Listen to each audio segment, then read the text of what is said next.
Hey,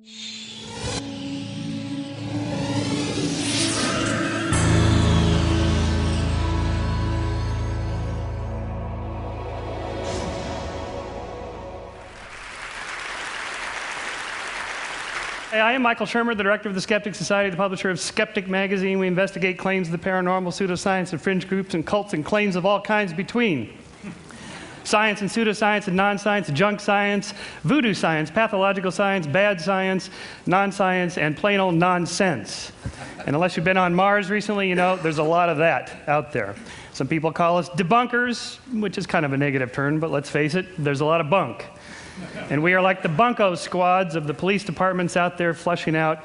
Well, we're sort of like the Ralph Naders of bad ideas, trying to replace bad ideas with good ideas. I'll show you an example of a bad idea. I brought this with me. This was given to us by NBC Dateline to test. It's produced by the Quadro Corporation of West Virginia. It's called the Quadro 2000 Dowser Rod.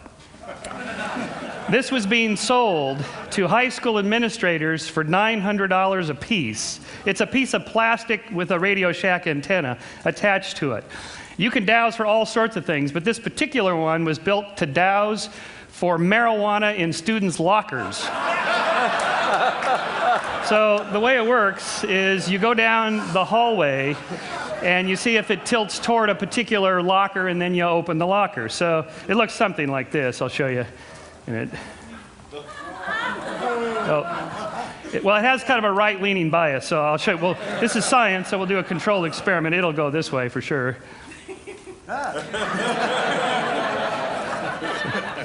Sir, you want to empty your pockets, please, sir? So the question was, can it actually find marijuana in students' lockers? And the answer is, if you open enough of them, yes.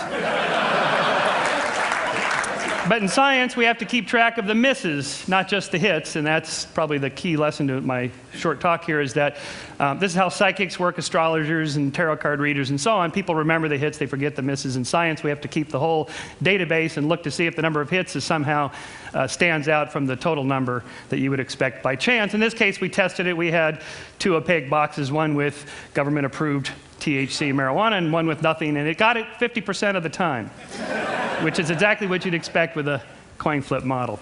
So that's just kind of a fun little example here of the sorts of things we do. Skeptic is the quarterly publication. Each one has a particular theme. Like this one is on the future of intelligence. Are people getting smarter or dumber? I have an opinion of this myself because the business I'm in. But in fact, people, it turns out, are getting smarter. Three IQ points per 10 years going up. Sort of an interesting thing. With science, don't think of skepticism as a thing, or even science as a thing. Are science and religion compatible? It's like, is science and plumbing compatible? They're just two different things. Science is not a thing, it's a verb. It's a way of thinking about things. It's a way of looking for natural explanations for all phenomena. I mean, what's more likely, that extraterrestrial intelligences or multidimensional beings travel across the vast distances of interstellar space to leave a crop circle in Farmer Bob's field in Pucker Brush, Kansas to promote skeptic.com, our webpage? Or is it more likely that a reader of Skeptic did this with Photoshop? And in all cases, we have to ask, what's the more likely explanation? And before we say something is out of this world, we should first make sure that it's not in this world. What's more likely, that Arnold had a little extraterrestrial help in his run for the governorship, or that the World Weekly News makes stuff up? And part of that, the same theme, is expressed nicely here in the Sidney Harris cartoon. For those of you in the back, it says here, then a miracle occurs. I think you need to be more explicit here in step 2. This single slide completely dismantles the intelligent design arguments. There's nothing more to it than that. You can say a miracle occurs, it's just that it doesn't explain anything. It doesn't offer anything. There's nothing to test. It's the end of the conversation for intelligent design creationists. Whereas, and it's true, scientists sometimes throw terms out as linguistic place fillers, dark energy or dark matter or something like that. Until we figure out what it is, we'll just call it this. It's the beginning of the causal chain for science. For intelligent design creationists, it's the end of the chain. So again, we can ask this, what's more likely, are UFOs, alien spaceships, or perceptual cognitive mistakes, or even fakes? This is a UFO shot from my house in Altadena, California, looking down over Pasadena. And if it looks a lot like a Buick hubcap, it's because it is. You don't even need Photoshop, you don't need high-tech equipment, you don't need computers. This was shot with a throwaway Kodak Instamatic camera. You just have somebody off on the side with a hubcap ready to go, cameras ready, that's it. So although it's possible that most of these things are fake or illusions or so on, and that some of them are real, it's more likely that all of them are fake, like the crop circles. On a more serious note, in all of science, we're looking for a balance between data and theory. In the case of Galileo, he had two problems when he turned his telescope to Saturn. First of all, there was no theory of planetary rings, and second of all, his data was grainy and fuzzy, and he couldn't quite make out what it was he was looking at.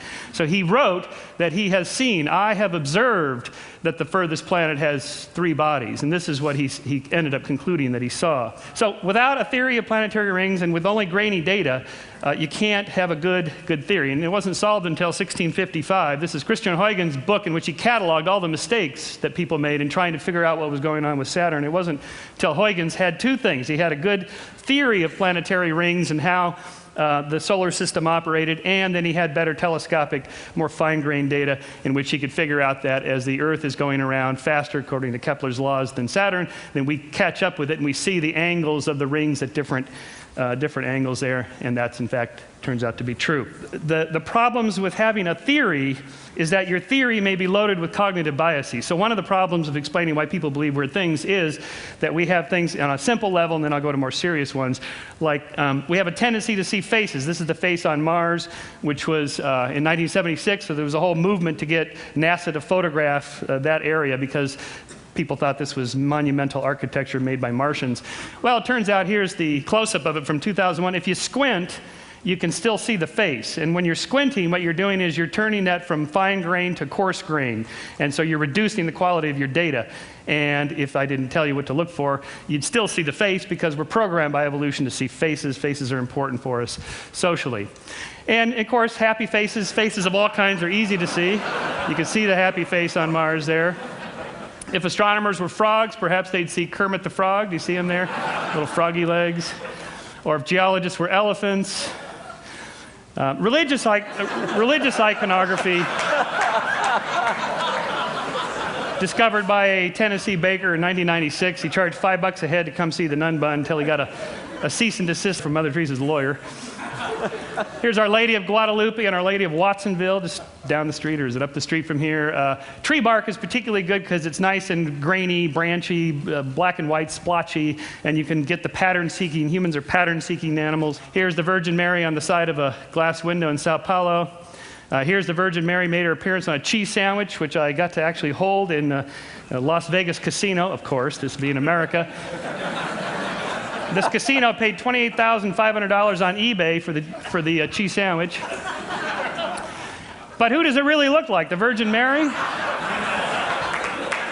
Has that sort of puckered lips, 1940s era look. Virgin Mary in Clearwater, Florida. I actually went to see this one. There was a lot of people there of the faithful come to be in their wheelchairs and crutches and so on. And we went down and investigated. This to give you a size, that's Dawkins, me, and the amazing Randy next to this 2.5 story size image. All these candles, so many thousands of candles people had lit in tribute to this. So we walked around the backside just to see what was going on here. It turns out wherever there's a sprinkler head and a palm tree, you get the effect. Here's the Virgin Mary on the backside, which they started to wipe off. I guess you can only have one miracle per building. So is it really a miracle of Mary, or is it a miracle of Marge? And then I'm going to finish up with another example of this with auditory illusions. There's this film, White Noise, with Michael Keaton about the dead talking back to us. By the way, this whole business of talking to the dead, it's not that big a deal. Anybody can do it. Turns out it's getting the dead to talk back. That's the really hard part. In this case, supposedly these messages are hidden in electronic phenomena. There's a reversespeech.com webpage in which I downloaded this stuff. Here is the forward. This is the most famous one of all of these. Here's the forward version of the very famous song. If there's a button in your hedgerow, don't be alone there.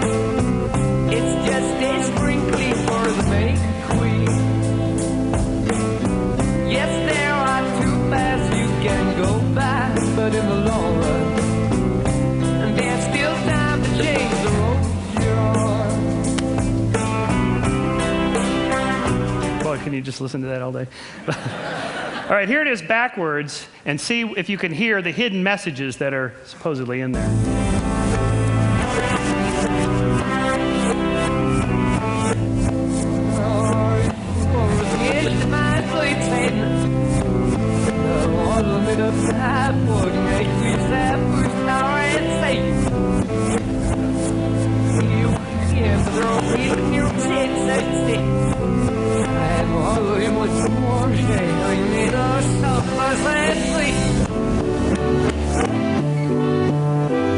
What'd you get?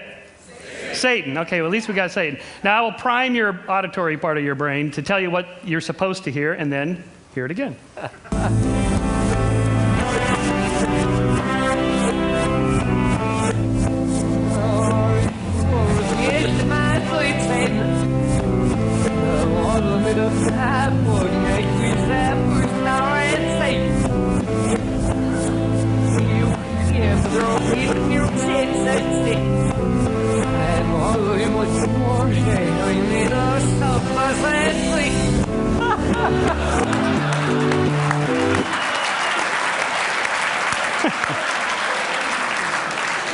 You can't miss it when I tell you what's there. All right, I'm going to just end with a positive, a nice little story about the Skeptics is a nonprofit educational organization. We're always looking for little good things that people do. In England, there's a pop singer, one of the top popular singers in England today, Katie Melua, and she wrote a beautiful song. It was in top 5 in 2005, called 9 Million Bicycles in Beijing. It's a love story. She's sort of the Norah Jones of the UK, about how much she loves her guy and compared to 9 million bicycles and so forth. And she has this one passage here. We are 12 billion light years from the edge. That's a guess. No one can ever say it's true, but I know that I will always be with you.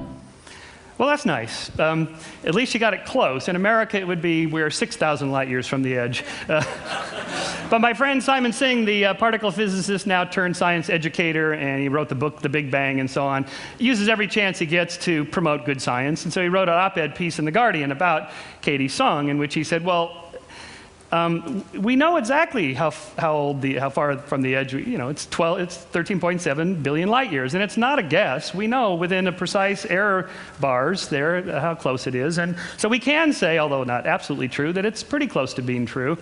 And to his credit, Katie called him up after this op-ed piece came out and said, I'm so embarrassed. I was a member of the astronomy club, and I should have known better. And she recut the song, so I will end with the new version. We are 13.7 billion light years from the edge of the observable universe. That's a good estimate with well-defined error bars. And with the available information, I predict that I will always be with you. How cool is that?